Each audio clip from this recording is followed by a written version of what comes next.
I smile, but I don't feel like it. This is my video for September the 22nd, 2019, number 3215. The title is Deceived by God, Oh Can It Be? Those are the opening words of a poem I wrote in 1977. I was not ready to believe it myself. I loved God and thought God loved me. I believed he so loved the world that he gave his only son to die for me and all of us sinners. What was our real sin, though?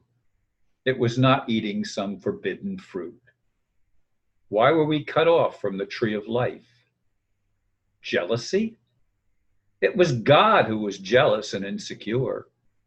It was that God who lied, who failed to protect his creation. It is that God who, in this present age, has allowed evil to dominate the world. It is God who has failed to keep his promises. Yes, I realize this is as hard a pill to swallow for many, just as it has been for me. No wonder my friend, who was music director in my former church, says emphatically, "There is no God." Whatever the excuse, it does not hold up to reason or logic. It does not hold up with evidence of malpractice. Humans have been scapegoats for eons, kept unaware of what it takes to be free at last. For me, it takes admitting to some very inconvenient truth. We've been deceived for eons just to satisfy God's curiosity. Omniscience? Forget it. Loving? So sorry.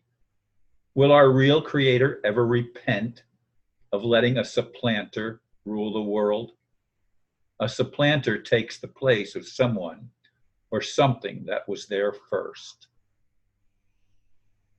This is not an easy video to make. I've had a couple of other titles. In fact, I've scrapped more titles probably in the past month than I have in a long time, maybe years. I'm not sure of that, but I had a couple of other titles that I was working on for this video, but I'm pushing them aside because, once again, I'm faced with thoughts and feelings that are extremely challenging for me. The poem that I mentioned is from my book, Living Gods Are Hard to Find, that I've mentioned before. And it starts, "Deceived by God, oh can it be that the Holy One has lied to me? Sometimes that is how I think when in despair I start to sink." And it closes this way, "I need you to help me, Lord, the way you promised in your word. Don't e'er let it be said of me, deceived by God, he could not see." I lay that down. As I said in the blurb, one of my friends who was the music director in the church that I used to go to, because of challenges in her life, came to the point where she became an atheist. That's very sad for me, but I understand how many can question whether there is a God, because we ask continuously as we look at the world around us, where's the love? Where's the love when we see starving children?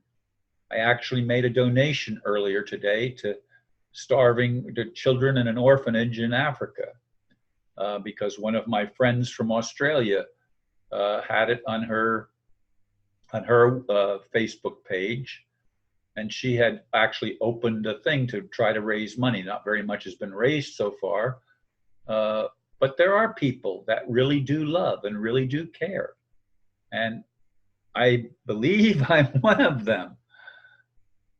But I'm questioning the foundation of my life. I gave my life to God consciously when I was a teenager. I mean, it was early in my teens, in fact. But my parents gave me to God before I was even conceived.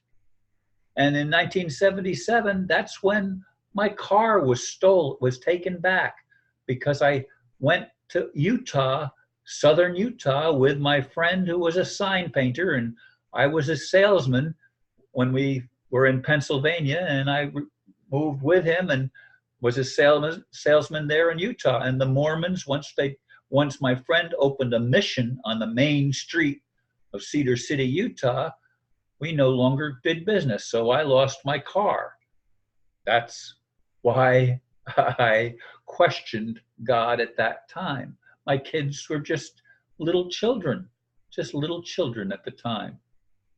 And we drove all the way from Cedar City to Salt Lake City because that's as far as I could rent. I had enough, that's all the money I could gather to rent the U-Haul. And then we drove, I've told this before, all the way to New Jersey, running out of gas. And I think it was near the Ohio-Pennsylvania border.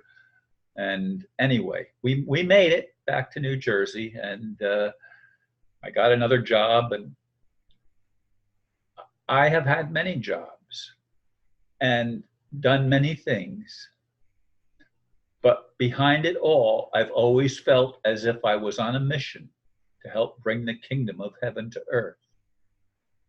And as I get comments from various friends and see things happening in the world around me and pay attention to things, I just watched a video earlier of a lady that was captured in Utah by this man who claimed to be a prophet of God, and he abused her for months on end. Finally, she was rescued by the police because she recognized that she was a missing child, and she saw her own picture on a wanted poster, and the police recognized her even though at that time she wasn't wearing the veil that he made her wear most of the time, claiming to be a Muslim.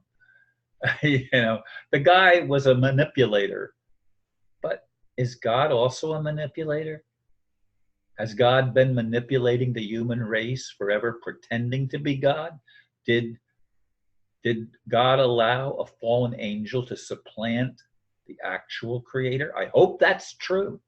I don't know if it is, but it's time to stop the supplanting. It's time to stop the deception. It's time to stop the crimes against humanity and against life itself. If God is curious, certainly by now he sees the result of stepping back and not taking responsibility for creation and allowing it to run roughshod over human rights and common decency, and allowing the most evil and wicked people imaginable to rise in the church, to rise in the state, and to create corporations which are nothing but legal fictions. It's all fraud, folks.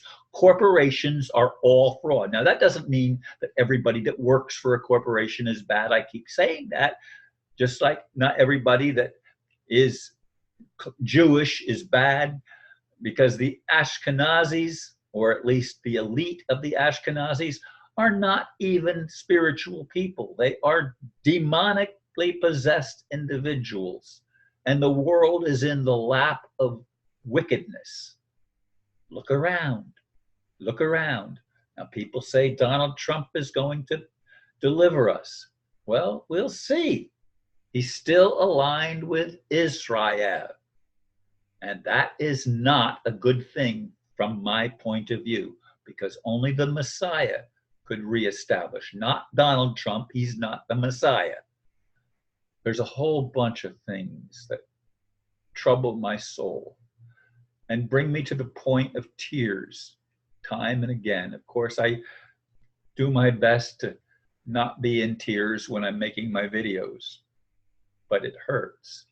It hurts to feel that all of my life, the dreams that I've had of seeing fulfillment of what I thought was prophecy, sure thing prophecy, time and again, they fail. Are things really turning around? Will justice ever prevail? Will truth be exalted? Will love be able to occur within us and for us? Thanks for listening. Namaste.